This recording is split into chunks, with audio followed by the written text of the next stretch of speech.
day, class. Since the Philippine Independence Day is fast approaching, we will have an on-the-spot storytelling about the life of our heroes. Isn't that last week, I gave you an assignment to read about the life of Jose Rizal, General Luna, and Andres Bonifacio and other heroes? Now, the first one who will volunteer to narrate will have the chance to pick one hero and will gain additional points in their examination grade. I want to volunteer, ma'am. Then please choose your hero. So I would like to pick General Luna. Go on, the floor is yours.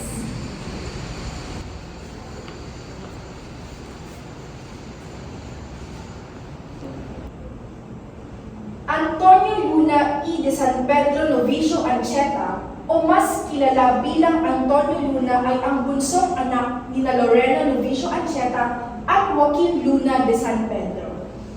Bata pa lamang ay may taglay ng kahusayan. Siya ay nakapag-aral sa mga sikat na universidad dito sa Pilipinas at maging sa Espanya. Taong 1886, pinakasalan ni Luna ang iniibig ng kanyang puso na si Maria de la Paz Pardo de Tavera. Pagkatapos nilang ikasal, sila ay naglayag patungong Europa at nanirahan sa Paris. Agosto 1896, naikalat ang pagkakaroon ng katipunan na kung saan si Luna at ang kanyang mga kapatid ay naaresto at nabilanggo dahil sa akusang partisipasyon sa revolusyon. Nang makalaya si Luna ay nag-aral siya ng agham militar at muling bumalik sa Pilipinas sa taong 1898. Dala ang kanyang rekomendasyon mula sa Pilipinong diplomat na si Felipe Agoncillo na maglilingkod sa hukbo ni General Aguinaldo. Si General Luna ang isa sa mga tanyag na sundalo sa hukbong sanggatahan ng Republika ng Pilipinas.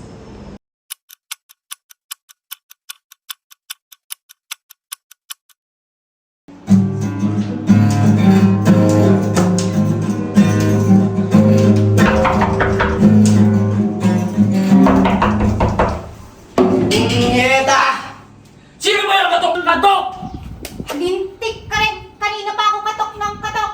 Inay, napadayo po kayo. Kumusta, Inay? Ay, ayos yung anak ko. Patingin nga. Ay, mabubuhay ka pa naman. Mukhang hatong-hato ka. Nangangayayat ka rin. Nag-aral ka ng medisina, pero bakit mo kasi pinasok ang pagsusundalo? Inay! May utak ka, anak! Pero, Inay, nais mong ipaglaban ang kasarinlan ng Pilipinas! Pero buhay mo ang nakatayarian, anak! Inay, handa akong ialay ang aking buhay para sa inang bayan! Sumasang-ayon ako kay Senyor Paterno. Pinipili ko ang kapayapaan. Isa kang bulag! Sa halip na nandito tayo ngayon nakaupo, hindi ba't nandun tayo sa labas? Nangangalap ng armas at tinuturuan ng ating mga kababayan para lumaban? Huwag kayong maniniwala sa matatamis na salita ng mga Amerikano. Walang puwang ang bulag sa kabineting ito! Paano ang aming mga negosyo? Kapag nakipaglaban kami, babagsak ang ekonomiya. Paano namin mapapakain ang aming mga pamilya? Negosyo o kalayaan! Bayan ng sarili! Pumili ka! Mga Ginoo, pinaputukan ng mga Amerikano ang ating mga tauhan sa Santa Mesa. Bumagsak na ang Maynila. Nasa kamay na ng mga Amerikano ang lungsod. General Luna, ikaw na ang bahala. Nasa mga kamay mo na ang labanan. At paano ko makikipaglaban? Kakagatin mo sila? Matutulungan ba ako ng mga makabayan na katulad nila? Mga kasama! Tara na!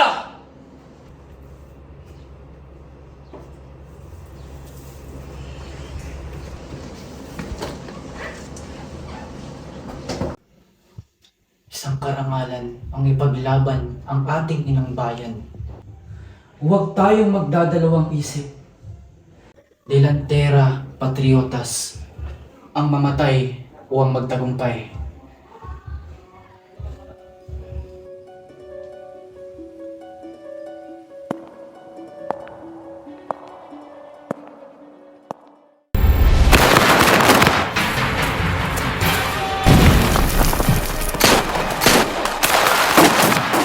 Abitahin niyo na maayo! Tayong gana! Parilin mo! Halika kayo rito! Halika kayo rito, bilis! Bakit, General? Basta! Hoy, para sa bayan! Kasinula!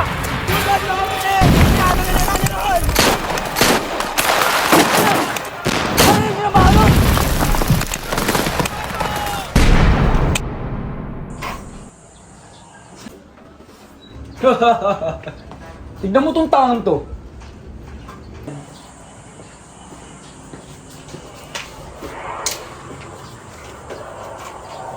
Uy, tanga! General, nakakaintindi ka naman siguro ng Tagalog, Espanyol, hindi ba? Opo, General. Putang ina mo. Ba't hindi ka sumusunod sa utos ko? Ngunit sa... Alam mo ba kung ilan na ang namatay at sugatan dahil sa katangahan mo? Ngunit sa Senyor Presidente lang ako sumusunod, General. Putang ina ha?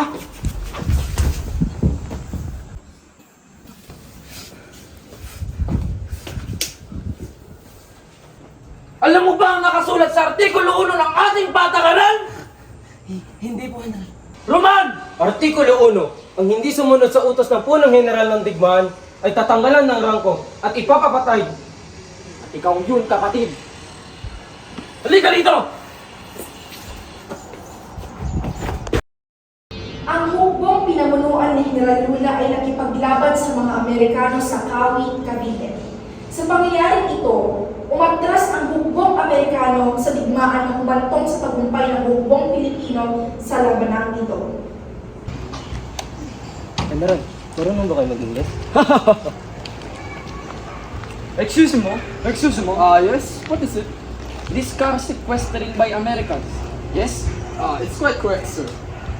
Oh, I'm quite sequestering this car. Oh, what? This bastard. This bastard. Marunong ba kayo, General? Absurd! Commandant of the Philippines, absurd! Let's arrest this. Oh, wait, Let's arrest this. I have my passport here. English-Englishin mo ako sa bayan ko, punyeta!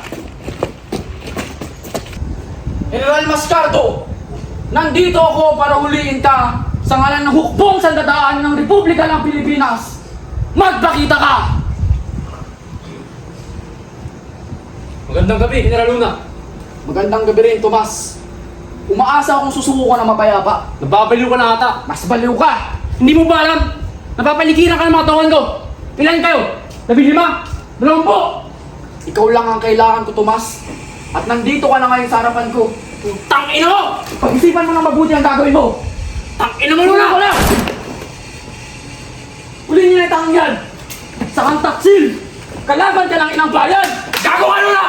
Pagsisisihan mo to! Magbabayad ka!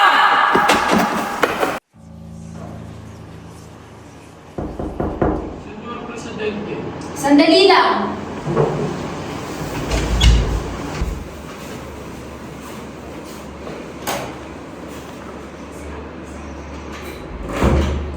Maaari ka nang pumasok.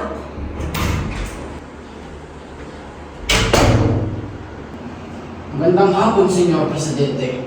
Mierda! Nakatakas na pala ang dalawang taksil na sina Paterno at si Bueng Camino.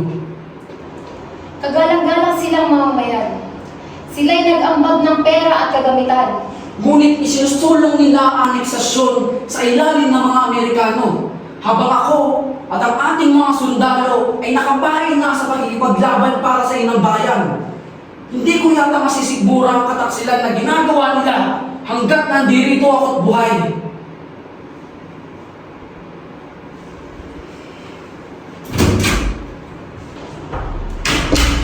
Maaari na kayong lumabas.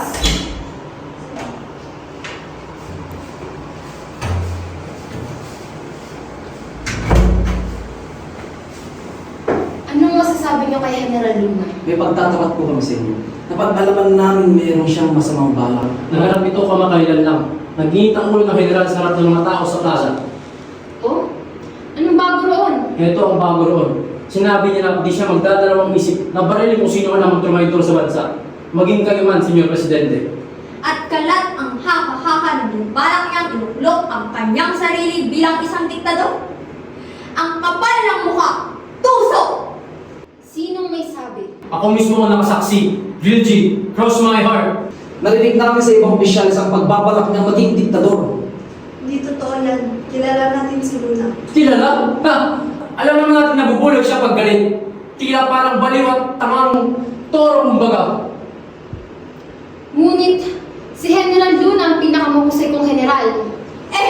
Narito naman ako. Magpapaano ba kayo? Nandito din naman ako. Nang malaman ni Luna na nagtayo ng bagong gabinete si Presidente Emilio Aguinaldo, agad na nagtungo sila Luna at ang kanyang mga kasama sa kabanatuan.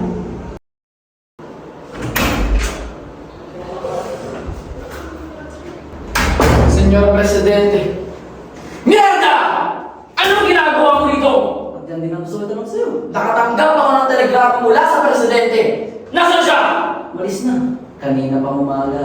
Ba't niya ako pinatawag? Anong klaseng sistema ito? Baka nakalimog lang. Imposible! At ikaw, bakit ka nakaupo sa upuan ng Senyor Presidente? Hindi ba dapat nandun ka at pinapakinggan mo ang bota ng mga Amerikano? At talagang wala sa sobrang magiging mayabang mo. Kala mo may malasakit sa Pilipinas? Sa kwartong to? Oo, ako lang! Mahal ko ang Pilipinas. Pero hindi sapat para ipaglaban ng mga tayo para sa ibang bayan! Kung may takal ka lang, kanina pa kita nga ako ng duelo. Sige, di ako atras. Punyeta! Sino yung nagpa mo to? Maamo mo! Tangina mo!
Saan mga taksil? Kalaban kayo ng bayan! Buen camino!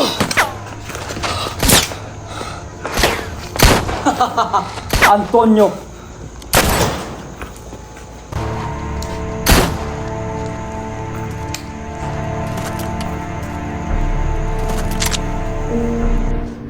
Tama ang general. Ang totoong kalaban ng mga Pilipino ay ang sarili nila. Kaya tayo ang pumatay sa kanya. Isinusumpa ko sa Diyos sa ngalan ng aking ama at aking mga anak na wala akong kinalaman sa pangyayaring ito. Kasalanan ni Luna to. Kinalaban niya ang brigada ng kawit, inabuso niya ang kanyang kapangyarihan, lumapis siya sa kanyang ambisyon. Si Antonio Luna ay malupit, abusado at mayabang. Hindi ko ginusto ang kanyang pagkamatay, pero inaamin ko, naniniwala ako na makatarungan pagkamatay niya.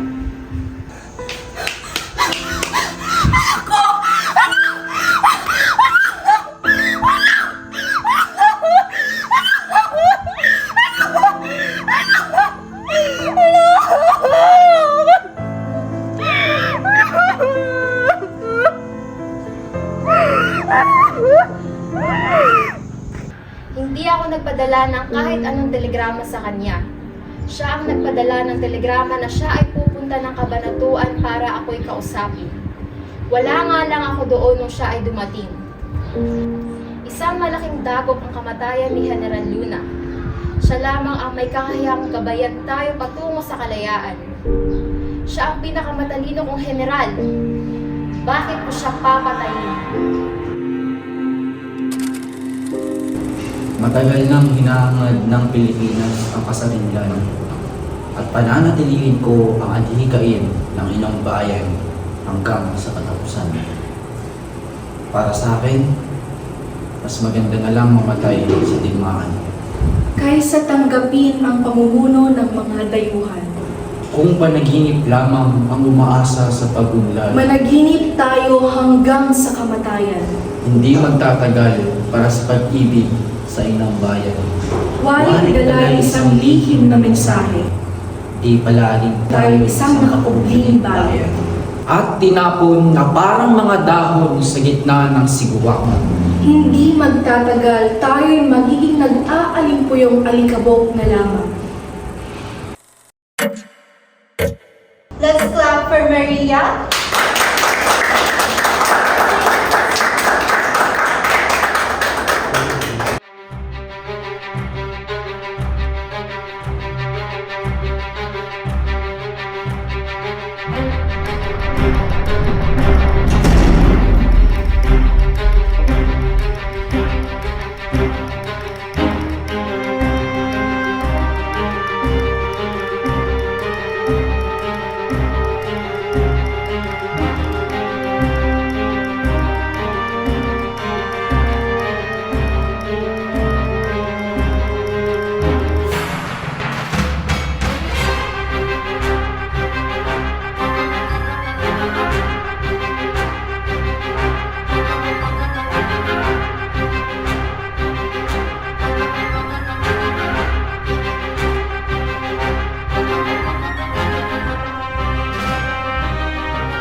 Sino ba yung katok ng katok?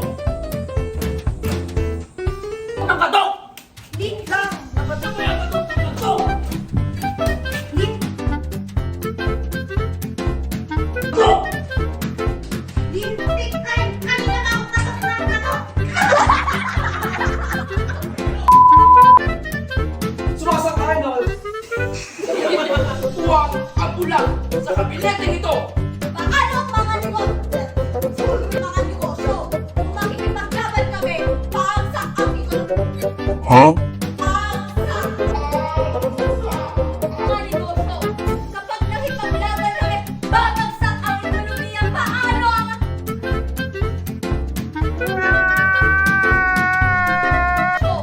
Kapag nakipaglaban kami, babagsak ang Nangangalap ng armas at tinuturuan ng ating mga makabayan.